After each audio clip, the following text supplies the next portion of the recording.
اللہ سے دوستی کے لیے کسی طرح کی گارنٹی کی ضرورت نہیں ہوتی۔ جب آپ دنیا کے کمزور سہاروں کو چھوڑ کر اللہ کی طرف دوستی کا ہاتھ بڑھاتے ہیں تو وہ بہت محبت سے آپ کو تھام لیتا ہے، آپ کے غم ایک ایک کر کے سنتا ہے، آپ کو سہارا دیتا ہے اور آپ کو آپ کی ماضی کی کوتاہیوں کا تانا نہیں دیتا، بلکہ آپ کے حال کو مزید خوبصورت بنا دیتا ہے، آپ کو اپنا عادی بنا لیتا ہے۔ پھر جب آپ اسے پکاریں وہ جواباً بولنے لگتا ہے، جب آپ مصیبت میں ہوں وہ آپ کا سہارا بن جاتا ہے، جب آپ کسی شیطانی جال میں پھنس کر لڑکھڑانے لگیں وہ آپ کو گرنے سے بچا لیتا ہے، وہ آپ کی سماعت بن جاتا ہے، وہ آپ کی راحت بن جاتا ہے، اور جانتے ہیں یہی وہ راحت ہے جس کا کوئی نعم البدل نہیں، کبھی بھی نہیں، کہیں بھی نہیں۔ مجھے کبھی اللہ سے شکوہ نہیں ہوا۔ میں سوچتی ہوں کیا میری اتنی حیثیت ہے کہ میں بہترین حکمت والے رب کے فیصلے کے آگے اپنی ناقص عقل کی سوچ اور ناقص دل کی خواہش لاؤں۔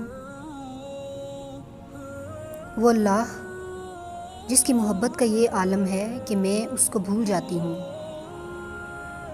وہ مجھے نہیں بھولتا۔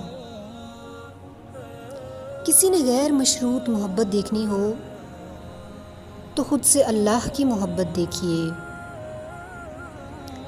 جب اللہ کی محبت کا یقین ہو جائے گا تب آپ کے سارے شکوے الحمدللہ میں بدل جائیں گے۔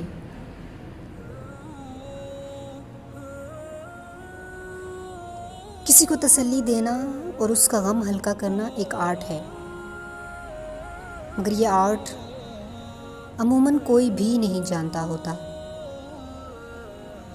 جو جانتے ہیں ان سے خاص کوئی نہیں۔ اگر کوئی ایسا نایاب آرٹسٹ آپ کو حاصل ہے تو اسے سنبھال کر رکھیے، اور اگر خود نایاب بننا چاہتے ہیں تو آرٹسٹ بن جائیے۔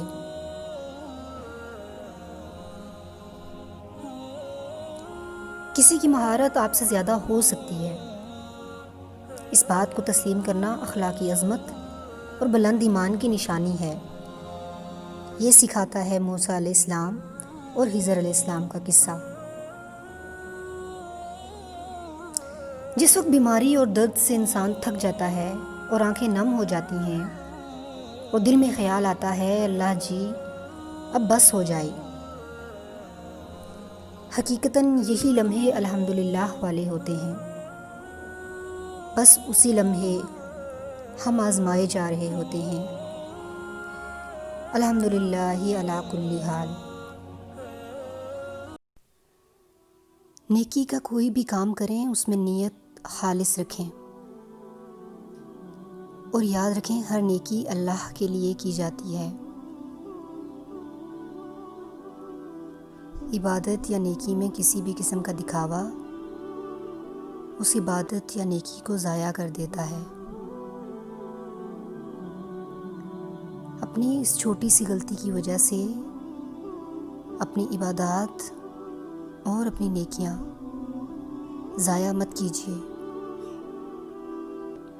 اللہ کے لیے خالص ہو جائیے اور دنیا والوں کو اپنی عبادات بتانے کی بجائے فقط اللہ کو بتائیے۔ اللہ تعالی ہماری عبادات کو قبول فرمائے اور ہمیں دکھاوا کرنے کی عادت سے بچائے۔ آمین۔